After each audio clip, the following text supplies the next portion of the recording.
Hey folks, welcome back to the next session. The topic is accelerate your adoption with customer-centric onboarding. I think very often we are focused on what we need to get done inside out instead of focusing on the customer. So today we have with us Clay, who is a customer success executive, spent the last 12 years building, scaling, and leading customer success functions at rapid growth SaaS startups. His strategic direction has consistently minimized churn and transformed organizations from being internally focused to truly customer centric. So let's have Clay on stage walking us through how to make that transformation happen. Clay, thank you so much for doing this session with us. Over to you now. Hey, thank you so much for having me. Just a heads up, my virtual background keeps turning off. Yes. So I assure you, this is indeed Propel 23. You have not transported to my house. All right, let's get this shared.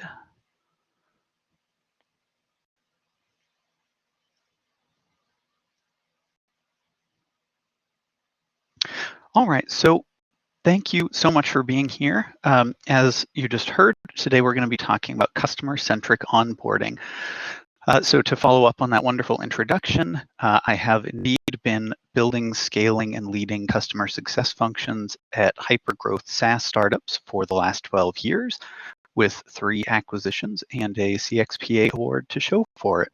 And today I'm going to talk you through one of the most important strategies I've developed, which is customer-centric onboarding. Now, if you follow me on LinkedIn, you know that I'm a big believer in leading with value. So let me start with just some of the results from customer-centric onboarding in my career. Decreased adoption time 36% at Tiger Lead Solutions, a 25% churn reduction in 6 months at Bambi HR, and expanded customers to 11 times their original spend at TutorMe. So if you are interested in doing the same things, you are in the right place. We don't have too much time today, so this will be pretty simple. I'm going to teach you what customer-centric onboarding is about. I'm going to give you some action items for implementing it, and then I'm going to walk through an example. We probably won't have time for questions at the end, but if you message me on LinkedIn, I promise I will answer any questions you've got. No question too big or too small, just send them all my way. And lastly, as we go, I'll be using examples from B2B companies where a CSM is involved in at least some amount of the onboarding. But that said, I've automated everything I describe here, so this applies to you even if you are B2C with fully automated onboarding. So here's the core of customer-centric onboarding, and if you only remember one thing from this talk, make sure it's this. Your onboarding should focus on what makes your clients successful. Now, you're probably thinking, well, that seems very obvious, right? But most companies' onboarding is focused on how to use their product or service, not on how to be successful with it. And these are not the same thing. And the key word here is focus, because your onboarding will probably include teaching the client how to use your product, but the top priority of your onboarding needs to be how you make your client successful. So, for example, at TutorMe, we provided online tutoring for universities and school districts. And when I started, there was only one CSM who'd been doing everything herself. And I asked her, what's the one thing where if you see a customer doing it, you know they're going to be successful with us? And she said, oh, it's when the teachers at their school keep suggesting to the students that they use the tutoring we offer. And not just saying, hey, don't forget, there's TutorMe, but providing specific examples of how our tutoring can help the students. We've never had a client do that and not be successful. And I said, hey, that's great. Where do we go over how to get the teachers involved like that during the onboarding? And the answer was, we didn't. And we might mention it to a client during onboarding, but we wouldn't teach them how to get the teachers involved. And how crazy is that? We know the most important thing a customer can do, and we don't teach them how to do it. But I'm using TutorMe as an example, but the same thing is true of every company I've ever worked for, every company I've consulted for, every company where someone just asked me for feedback on their onboarding process. Every single one of them was burying the most critical part of their onboarding. Now, here's the second piece of customer-centric onboarding. Get the customer to define what success looks like for them. Some of you are probably doing this, but all of us need to be doing it. And this is how we got that 25% churn reduction when I was at Bambi HR. It lets you just about guarantee renewal, and it makes those renewal conversations so easy. So you know how CSMs always ask, how do you start a renewal conversation without sounding too salesy? This is how. Near the beginning of your onboarding call, just say this. Vicki, I want to make sure you're so successful that when your contract is up next year, you can't wait to renew it. What would you need to see to make that happen? You're going to write down the answers. And once you have this, you don't need the client to tell you whether they're successful or not. Now, you can tell the client how successful they are just by seeing whether they're on track to hit those goals or not. And we're going to come back to more of this later because it's a critical piece of how you get that churn reduction. I'll give you one more thing you need to remember to execute on this. People want more training on products that deliver value, but they avoid more training on products that don't deliver value. This is important because making these changes usually means you're going to have to cut a bunch of the technical training you probably do currently during your onboarding. And a lot of the times when I talk about this, people will say something like, oh, but a lot of our customers never show up to future meetings or trainings, so we have to do all of that in the onboarding when they're forced to show up. This is the equivalent of saying, our customers think our product is low quality, so we need to slash our prices even further. You're just compounding the issue. Think about it this way. A client launches with a product where they have all the technical training they need and none of the success training. A month later, they're supposed to meet with their CSM for their first success call, and they haven't seen any real progress towards their goals with you. Do you think that client is going to prioritize showing up to your meeting? And now, even if they do show up, now you've got an uphill battle because you have to change their perception of your product because their first month's impression of you is that it doesn't work. Now, take a client who's already seeing major progress towards their goals because during their onboarding, you taught them how to be successful. That person can't wait to show up to their first success call and learn how to use the more advanced features. And if they need to know how to use a feature sooner than that first meeting, they'll just reach out to you and they'll ask for help. And this is how we got that 36% decrease in adoption time at TigerLead. Once clients were more successful in their first few weeks, they started prioritizing getting their agents to fully adopt our system in a way that they hadn't done when they weren't as successful in those first weeks. So these two changes are all you need to make. And I'm going to bring back that value slide here. The decreased onboarding time, the churn reduction, the customer expansion, all of this came from two changes in our onboarding. Focusing on what the client needs to know to be successful and finding out how each client defines success for themselves. Now, if you want to do this for your own onboarding process, and I very much hope you do, here's what that looks like. First, you're going to identify the three most critical elements of success with your product. Then you're going to build a new process from scratch centered around making sure every client does these three things from day one. During your final onboarding call, your kickoff call, whatever you like to call it, you're going to ask the client what their success looked like at the beginning of the call. You're also going to schedule your first success call with the client and emphasize that you're going to provide more strategies and training based on their progress towards their goals when you have that call. And lastly, you're going to reboot your unsuccessful customers, and we'll get into some details on that in a few moments. So, why do we build from scratch? Because what you have right now is probably built around teaching features, teaching how to use this part of the system or the product. You don't want to try and repurpose that framework to something so different. For something this important, you want a whole new framework that is built around teaching them to be successful. Trust me, I've tried to see before, can I save time? But no, just don't even try it. Every time I talk about this, someone says, hey, when should I schedule that first success call? I can't tell you that. It depends on so many factors. Typically, I use 1 month as the default. Sometimes it'll be 1 week, 2 weeks, 6 weeks. It just depends on your product and your high touch, low touch, and so on.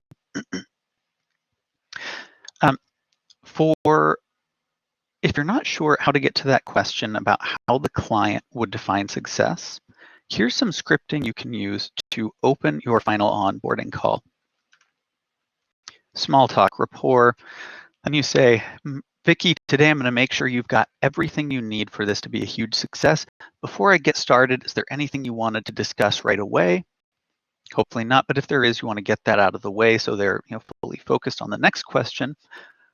I want to make sure you are so successful that when your contract is up next year, you can't wait to renew it. What would you need to see to make that happen? If you make these the first 3 lines on the script for your final onboarding call, you will already be ahead of the majority of your competition. I guarantee it.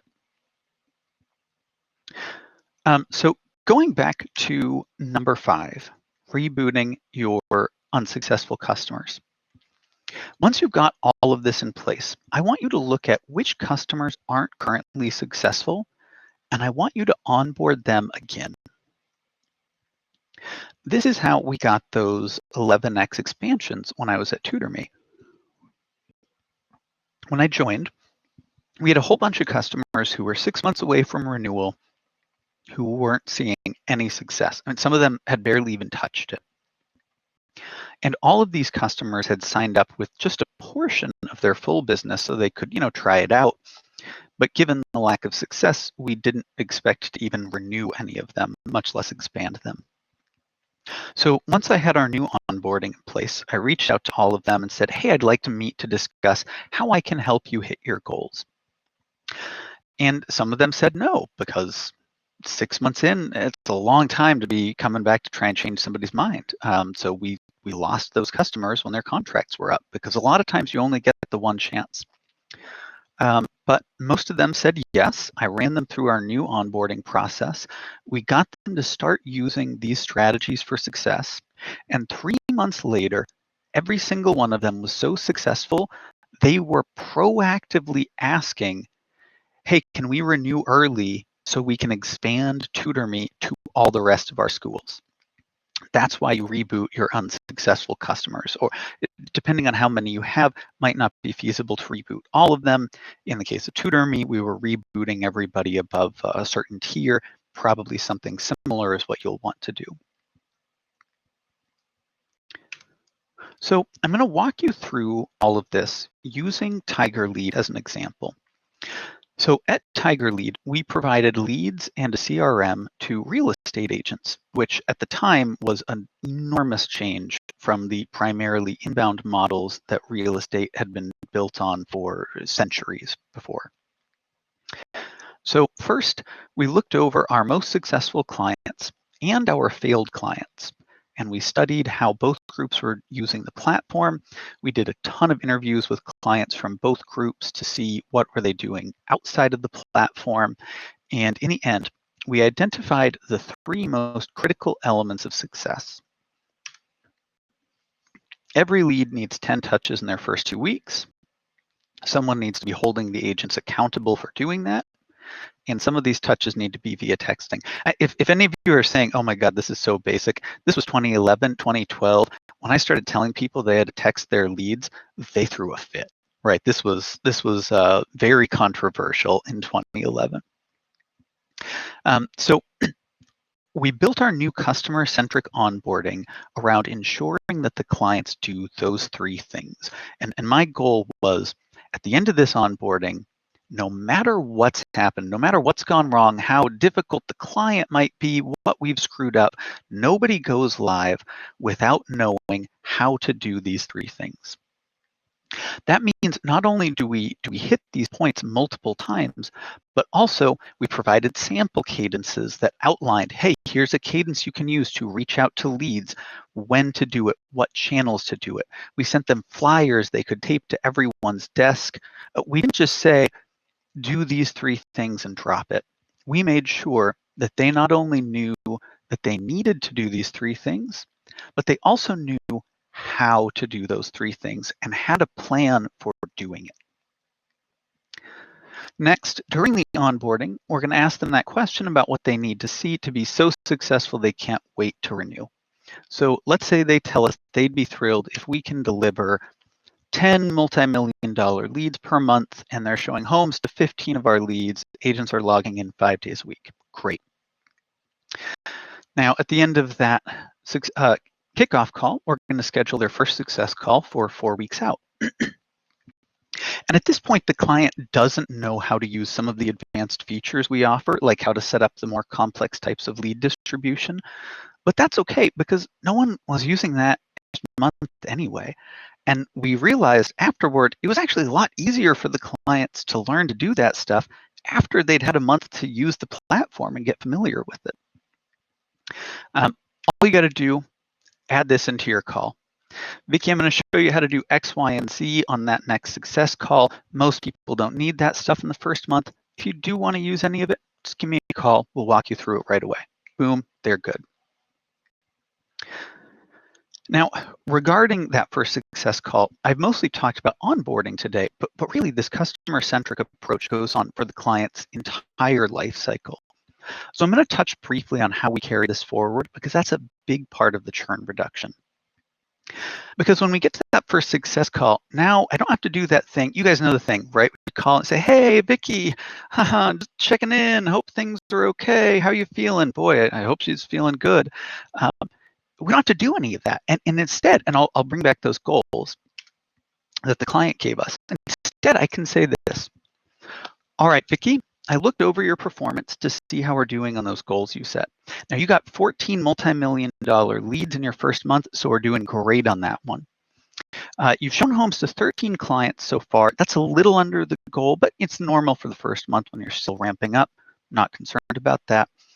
We've got 70% of your agents logging in 5 days a week, so that's good. But 20% are only logging in once a week, so we'll want to fix that, and I'll give you some strategies for how we can do that in a minute. All in all, it looks like a great start to me. Does it look to you, or is there anything I'm missing? And this is important because it's how we calibrate the goals. If the client says, no, it feels awful, we know we've got the wrong goals in place, and we can work with them to figure out what the right goals are. But once we have the right goals, we already know whether they're successful or not without even talking to them. And that's it. That's the whole thing. You don't need fancy new software. You don't need to spend a lot of money. No budget. No problem. If your onboarding process is simple, and if you already know what those 3 critical things your customers need to do are, you could have a first draft of your new onboarding in a few hours. It's that easy. And that's how we cut adoption time by 36%. That's how we cut churn by 25% in 6 months. That's how we expanded clients 11 times their original spend. Onboarding should focus on what makes your client successful. Get the customer to define what success looks like for them. That's all the time we've got today. Again, you can find me on LinkedIn. Please send me any questions you have. I promise I will make sure to answer every single one. The only other Clay Telfer on LinkedIn is a cat, so it's very easy to find me. I'm the one who's not a cat. I hope this has been helpful. And again, thank you so much for being here.